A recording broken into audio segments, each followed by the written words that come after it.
ये वीडियो मेरे जर्नल का समरी का वीडियो होगा। ये वीडियो में हम लोग बात करेंगे अपना पिछला 6 दिन का ट्रेड का जर्नल का समरी के बारे में कि हम क्या ट्रेड लिए थे, ट्रेड में क्या हुआ, साइकोलॉजी क्या था, फिर उसके बाद हम क्या किए। ठीक है, चलो इसको शुरू करते हैं।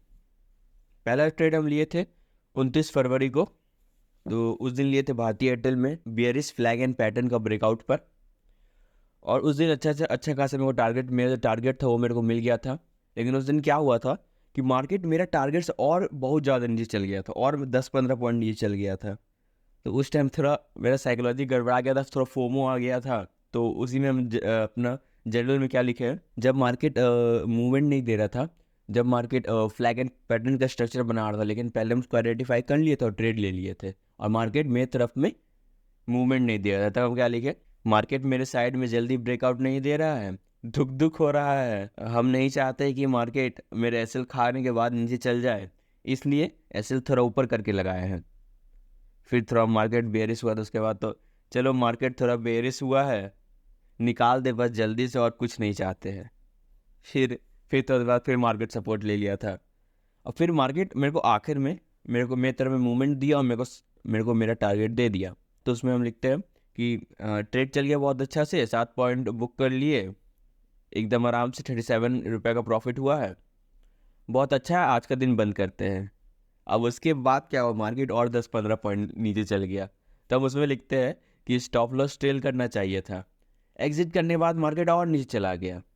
अब लग रहा है कि होल्ड करना चाहिए था, और ये भी लग रहा है कहीं फिर से एंट्री ना ले ले। फोमो आ गया था, इसके वजह से लग रहा था कि फिर से एंट्री ना ले ले।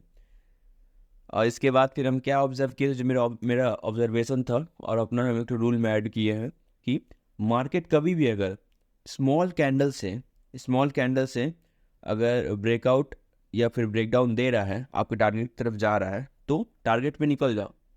लेकिन अगर बड़ा बड़ा कैंडल बना करके आपका ट्रेड की तरफ जा रहा है, आपके तरफ में मोमेंटम दे रहा है, और आपको लग रहा है कि मार्केट और नहीं चल जाएगा और नीचे इसके लिए, और इसका सपोर्ट और भी नीचे है, तो मार्केट को ट्रेल करो और मार्केट साथ आगे बढ़ते जाओ। अब सबसे मजा वाला चीज़, 29 को मेरा प्रॉफिट हो गया।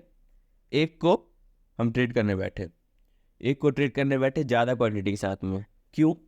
क्योंकि मेरे को लग रहा था, क्योंकि मेरा मानना था कि सुबह में मार्केट बहुत अच्छा मोमेंटम देता है, इसलिए ज़्यादा क्वांटिटी से ट्रेड करेंगे।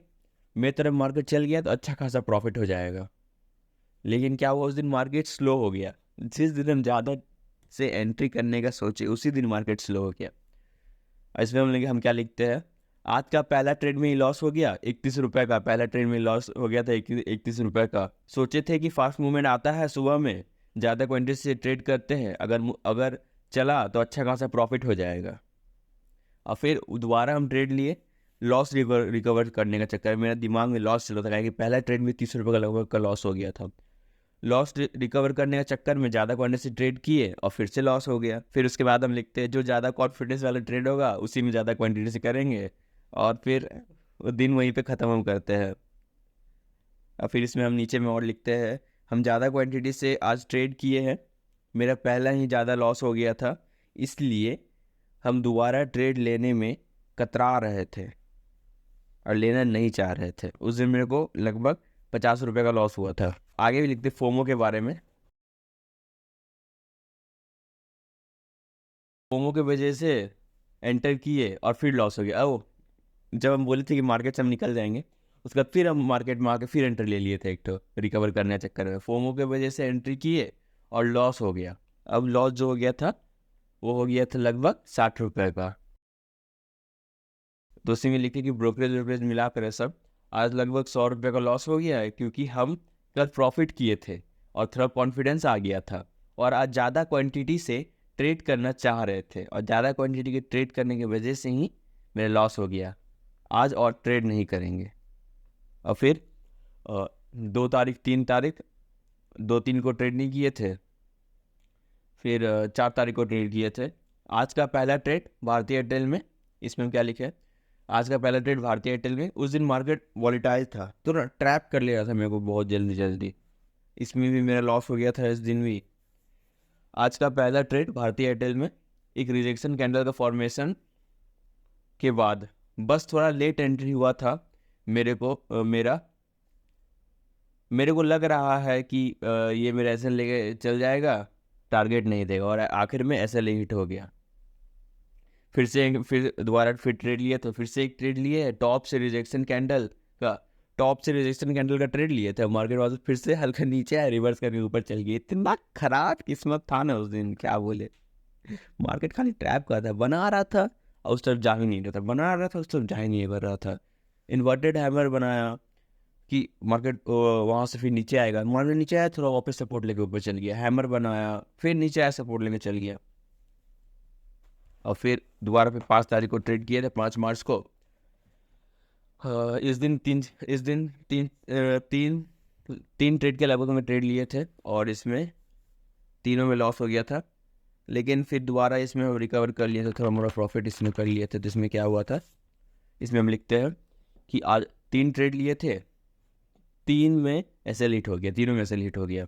और एक अच्छा मूवमेंट 15 पॉइंट के लगभग का हाथ से छूट गया, मतलब 15 पॉइंट का मूवमेंट हाथ से छूट भी गया। और फिर 3 ट्रेड में एसएल भी हिट हो गया। मार्केट ट्रेंड लाइन का ब्रेकआउट दे दिया है, अब मार्केट अपसाइड का मोमेंटम दे सकता है। मार्केट ट्रेंड लाइन का ब्रेकआउट दे दिया था, मार्केट ऊपर जा सकता था। मेन ट्रेंड लाइन था जो डेली टाइम फ्रेम पे रेजिस्टेंस लेकर के आ रहा था, उसी का मार्केट ब्रेकआउट दिया। उसके बाद मार्केट बहुत अच्छा ऊपर गया था, लगातार 2 दिन ऊपर अच्छा गया। तीसरा दिन मार्केट एक हैवर कैंडल, जिसको रिजेक्शन कैंडल बोलते हैं, टॉप से, जो उसका अभी तक उसे लाइफ टाइम हाई था, वहाँ से रिजेक्शन ले रहा था। तो फिर मार्केट वहाँ से एक रिजेक्शन कैंडल बनाया है बस। तो ये हम लिखते हैं कि मार्केट ट्रेंड लाइन को ब्रेकआउट दे दिया है। अब लग रहा है कि मार्केट ऊपर जा रहा था, तो मेरे को लग रहा था कि फिर बीच में एंट्री करेंगे और फिर मार्केट वहाँ से रिवर्स कर जाएगा, रिवर्स कर, इसलिए बीच में एंट्री हम नहीं लिए थे। वही हम इसमें लिखते हैं कि मार्केट अपसाइड का मोमेंटम दे रहा है। अब मेरे को लग रहा है कि बीच में एंट्री करेंगे तो कहीं फोमो की वजह से लॉस ना हो जाए। मेरा बियरिश माइंडसेट का वजह से ट्रेड मिस हो गया था। हाँ, मार्केट बार बार ट्रेड लाइन रेजिस्टेंस ले रहा था, तो वही मेरे को लग रहा था कि मार्केट नीचे जाएगा चाहिए, लेकिन मार्केट ब्रेकआउट दे दिया। और अपना बियरिश माइंडसेट के वजह से उस दिन मेरा ट्रेड मिस हो गया था। हमारे माइंड में खाली चल रहा था कि मार्केट ब्रेकआउट देगा, ब्रेकडाउन देगा, ब्रेकआउट नहीं देगा, फिर से रेजिस्टेंस ले लेगा। यही है ना, एक चीज़ को लेकर बैठना नहीं है। हो सकता है मार्केट दोनों तरफ जाएगा, यही माइंडसेट रखना है वैसे कि मार्केट किधर भी मूवमेंट दे सकता है, उसके लिए तुमको तैयार रहना है। हर एक पॉसिबिलिटी को तुमको देख करके रखना है, तभी तुम उसमें अच्छा ट्रेडर बन पाएगा। वही बेरिश माइंडसेट की वजह से ट्रेड मिस हो गया। बहुत अच्छा हम एंट्री कर ले सकते थे, लेकिन मिस हो गया। बीच में एंट्री बनाए थे लेकिन फिर एग्जिट कर देता। हाँ, बीच में उसका एक एंट्री बनाए थे वापस से पुल बैक पर, लेकिन उस दिन वो 5 मिनट कैंडल और 3 मिनट कैंडल पर हल्का रिजेक्शन कैंडल बनाया था, डोजी कैंडल और रिजेक्शन कैंडल बनाया था। उसकी वजह से हम फिर से एग्जिट कर दिए थे और मार्केट वहाँ से और अच्छे से ऊपर चल गया।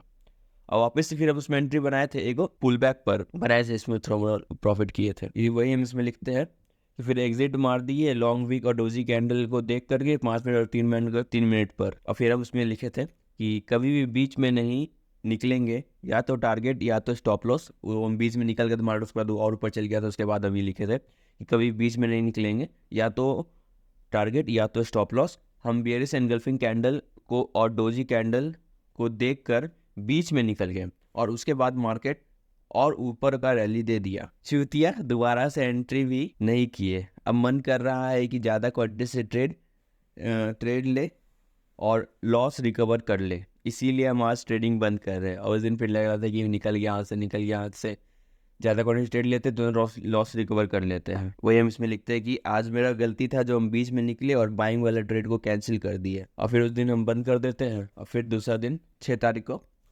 तारीख को थोड़ा बहुत अच्छा प्रॉफिट हुआ था। उस दिन का पीएनएल प्रॉफिट में बंद हुआ था।